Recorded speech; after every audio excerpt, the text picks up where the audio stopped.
वो अफसाना जिसे मुकाम देना ना हो मुमकिन, उसे एक खूबसूरत मोड़ देके छोड़ देना चाहिए। उनकी गलती नहीं, वो बच्चे हैं, मासूम हैं। ना उन्होंने पेपर लीक किया, ना उन्होंने किसी को ग्रेस नंबर दिए, ना उन्होंने डेटा के अंदर कुछ इश्यू किया, ना उन्होंने ऐसा ट्रांसपेरेंसी भंग की। उन बच्चों ने कुछ नहीं किया। साल भर नीट की तैयारी की, अपने सारे सपने छोड़ के, अपने सारे ऐशो आराम छोड़ के, अपनी दोस्ती यारी छोड़ के, अपने माँ बाप को समय नहीं दिया, अपना टीवी शो, अपनी पूरी जिंदगी छोड़ के सिर्फ मेहनत की कि नीट का पेपर निकालेंगे।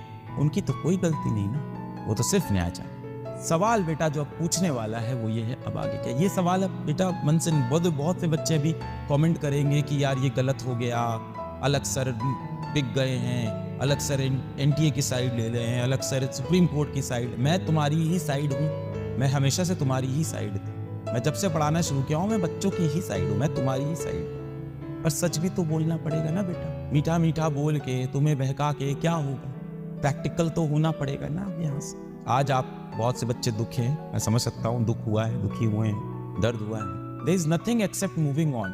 ये इंडिया की सबसे बड़ी कोर्ट, सुप्रीम कोर्ट की सबसे बड़ी बेंच, सीजीआई बेंच से आया है। इस जिंदगी में बहुत सी चीजें होती हैं बेटा जो हमारे हाथ में होती हैं, बहुत सी चीजें होती है जो हमारे हाथ में नहीं होती। आज आप ऐसी जगह पे पहुंच गए जहां से चीजें अब आपके हाथ में नहीं है। जो होना था वो हो गया, जो रिजल्ट आना था आ गया।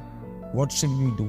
It's a practical world. मैंने हर इंटरव्यू के अंदर बार बार तुमको यही चीज बोली थी, it's a practical world, it's a practical world. बहुत बार जिंदगी में वो चीजें बेटा नहीं होती हैं जो आप चाहते हैं। बहुत वो अफसाना जिसे मुकाम देना ना हो मुमकिन, उसे एक खूबसूरत मोड़ देके छोड़ देना चाहिए। You have to let go,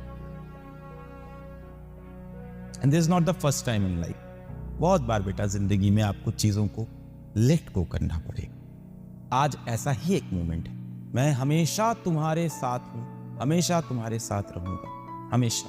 with you, for ever. The art of letting go. Let go कहना बड़ा आसान है, लेट गो। एक लाइन है, जाने भी दो यारो। कैसे जाने दे भाई, हमारी तो जान चली गई, आप कहते हो जाने दो। जिंदगी में ये लेट गो वाले मोमेंट और भी आएंगे बेटा, ये सिर्फ पहला। बहुत सी चीजें जिंदगी में होंगी बेटा जिनको आप कंट्रोल कर सकते हैं, और बहुत सी चीज जिंदगी में ऐसी आएंगी जिसको आप बेटा आप कंट्रोल नहीं कर सकते। अब ये जो सिचुएशन है बेटा, ये सेकंड वाली है, you can not control it, it has happened कि रीनीट हो जाए। बहुत से लोगों ने इल्जाम लगाया कि इनका तो पर्सनल इंटरेस्ट है, अलक पांडे का पर्सनल इंटरेस्ट है, ये तो कोचिंग चलाते हैं फिजिक्स वाला नाम की। कितने कोर्स बिक जाते, कितना बच्चा खरीद लेता, इतने भी गिरे हुए थोड़ी हैं, कितना पैसा कमा ले। आज